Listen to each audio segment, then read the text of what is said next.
Sir, India's civil aviation sector is booming, no doubt. But it appears that the regulator, the DGCA, which is the backbone of the sector, is cracking up under pressure. I say this because it is understaffed, it is underfunded, and it lacks autonomy. Sir, parliamentary standing committee की report बताती है कि वर्ष 2024 में technical post, मैं overall vacancies की बात नहीं कर रहा, डीजीसीए के अंदर टेक्निकल पोस्ट में 55% की वैकेंसी है। टेक्निकल पोस्ट का काम क्या होता है sir? Air safety inspection, passenger safety, pilot licensing, aircraft maintenance और airworthiness.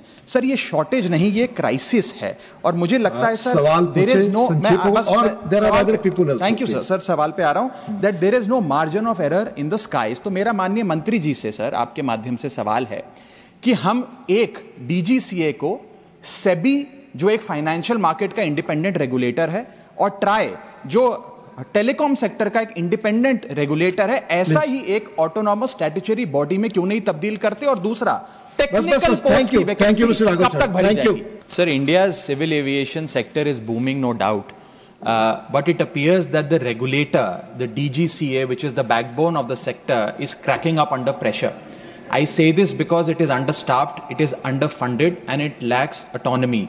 Sir, parliamentary standing committee की रिपोर्ट बताती है कि वर्ष 2024 में टेक्निकल पोस्ट, मैं ओवरऑल वैकेंसीज की बात नहीं कर रहा, डीजीसीए के अंदर टेक्निकल पोस्ट में 55% की वैकेंसी है। टेक्निकल पोस्ट का काम क्या होता है sir?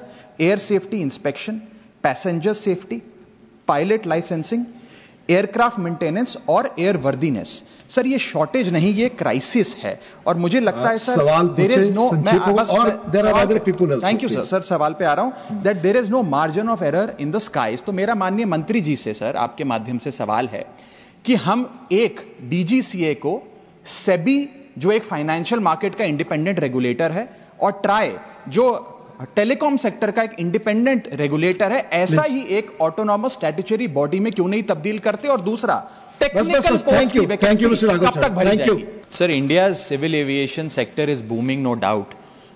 But it appears that the regulator, the DGCA, which is the backbone of the sector, is cracking up under pressure. I say this because it is understaffed, it is underfunded, and it lacks autonomy.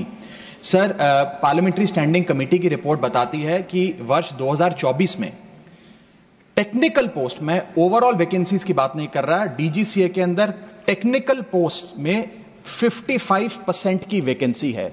Technical post का काम क्या होता है sir? Air safety inspection, passenger safety, pilot licensing, aircraft maintenance और airworthiness. Sir, ये shortage नहीं, ये crisis है। और मुझे लगता है sir, there is no, thank you sir, सवाल पे आ रहा हूं, that there is no margin of error in the skies. तो मेरा माननीय मंत्री जी से सर आपके माध्यम से सवाल है कि हम एक डीजीसीए को, सेबी जो एक फाइनेंशियल मार्केट का इंडिपेंडेंट रेगुलेटर है, और ट्राई जो टेलीकॉम सेक्टर का एक इंडिपेंडेंट रेगुलेटर है, ऐसा ही एक ऑटोनॉमस स्टैट्यूटरी बॉडी में क्यों नहीं तब्दील करते? और दूसरा, टेक्निकल पोस्ट की वैकेंसी कब तक भरी जाएगी?